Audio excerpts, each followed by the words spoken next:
তোমাদের যারা এসএসসি 26 এবং 27 ব্যাচ রয়েছে, তোমাদের যে সমস্যাগুলো তোমরা পাচ্ছ ম্যাথ করতে গিয়ে, এইগুলো একটা ট্রিক্স তোমাদেরকে দেখাই। প্রথমে একটা ত্রিভুজ অঙ্কন করি, ঠিক আছে? ত্রিভুজটা একটু দেখো তোমরা, এই একটা ত্রিভুজ আমরা অঙ্কন করতেছি। এই ত্রিভুজটা দেখো, যারা এসএসসি 26 এবং 27 ব্যাচে রয়েছে, ঠিক আছে? এই ত্রিভুজটা একটু দেখো, এই যে ত্রিভুজটা অঙ্কন করলাম, দেখো এটা হচ্ছে আমাদের এ, এটা হচ্ছে আমাদের বি, এটা হচ্ছে আমাদের সি।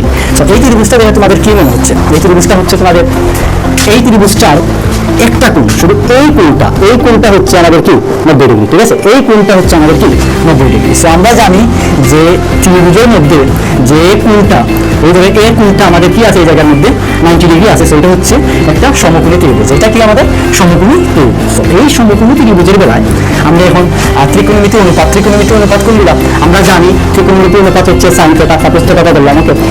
সাইনের সাথে আবার বিপরীত কোণটা আছে আমাদের কোসেক, আমরা বললাম এখানে কোসেক থিটা, ঠিক আছে? তারপরে হচ্ছে cos থিটা, আবার আমরা এই cos থিটার বিপরীত কি আছে, sec থিটা, ঠিক আছে? sec থিটা দিলাম। আবার আমরা জানি tan থিটা, ঠিক আছে? tan থিটার সাথে কে বিপরীত আছে, আমরা জানি হচ্ছে cot থিটা, ঠিক আছে?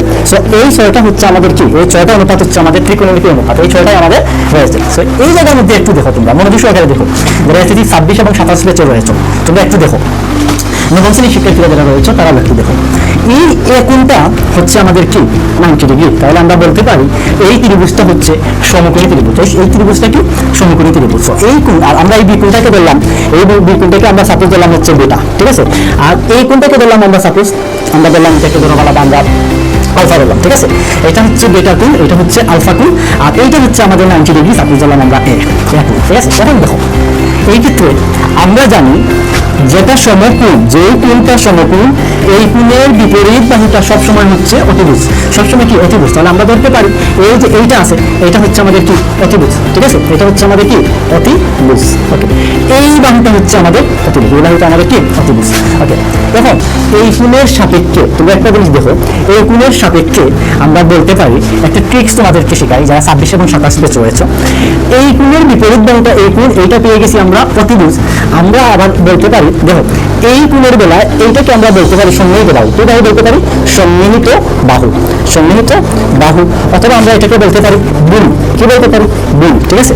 যদি এই বাহুটা বুনি হয়ে যায় তাহলে এই বাহুটা আমাদের কি হবে, এই বাহুটা হয়ে যাবে আমাদের বিপরীত বাহু, কি হয়ে যাবে বিপরীত বাহু, ঠিক আছে? বিপরীত বাহু, অথবা এইটা হয়ে যাবে আমাদের লম্ব, হয়ে যাবে লম্ব। তাহলে আমরা বুঝতে পারতেছি যে এই কোণের সাপেক্ষে এইটা হচ্ছে অতিভুজ, এইটা হচ্ছে সম্মিলিত বাহু বা বুনি, ঠিক আছে? আর এইটা হচ্ছে আমাদের কি লম্ব, বিপরীত বাহু অথবা লম্ব, ঠিক আছে? এইটা তো তোমরা ক্লিয়ার যে এইটা অতিভুজ, এইটা হচ্ছে বুনি, এইটা হচ্ছে লম্ব কোণের বেলায়, এই কোণের বেলায়, ওকে? এখন কথা হচ্ছে যে আমাদের তো আরেকটা কোণ, এই কোণের নামটা দিচ্ছি বিটা কোণ, আর এই কোণের নামটা পেয়ে গেছি আমরা আলফা কোণ, ঠিক আছে? সো বিটা কোণের বেলায় ত্রিভুজের বেলায় সবসময় এই কোণটা, এই বাহুটা থাকবে আমাদের কি অতিভুজ, সবসময় ফিক্সড, এই বাহুটা থাকবে আমাদের কি অতিভুজ।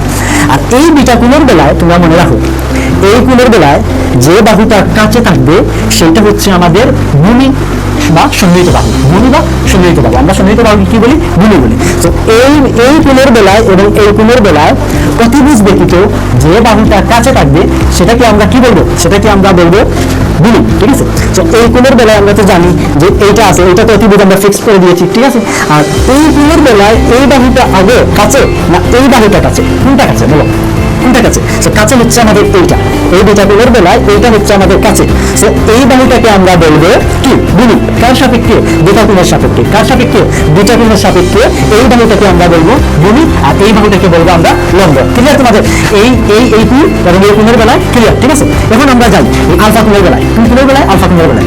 এটা তো অতিভুজ ফিক্স করে দিছি, ওকে? তাহলে এই আলফা কোণের বেলায় এই বাহুটা আগে না এই বাহুটা আগে, কোনটা আগে, এই বাহুটা আগে না এই বাহুটা আগে? অবশ্যই এই আলফা কোণের বেলায় এই বাহুটা আগে। তার মানে আমরা কি বলবো, এই বাহুটা হচ্ছে এই আলফা কোণের বেলায় এইটা হচ্ছে আমাদের কি বুনি, এটা কি আমাদের বুনি, আর এই বাহুটা হচ্ছে আমাদের লম্ব, ঠিক আছে? সো এই ট্রিক্সটা তোমাদের কি করা লাগবে, মনে রাখা লাগবে। এইটা যদি মনে রাখো তাহলে এগুলো আমরা মান বের করতে পারবো। তাহলে একটু দেখো তো, আমরা জানি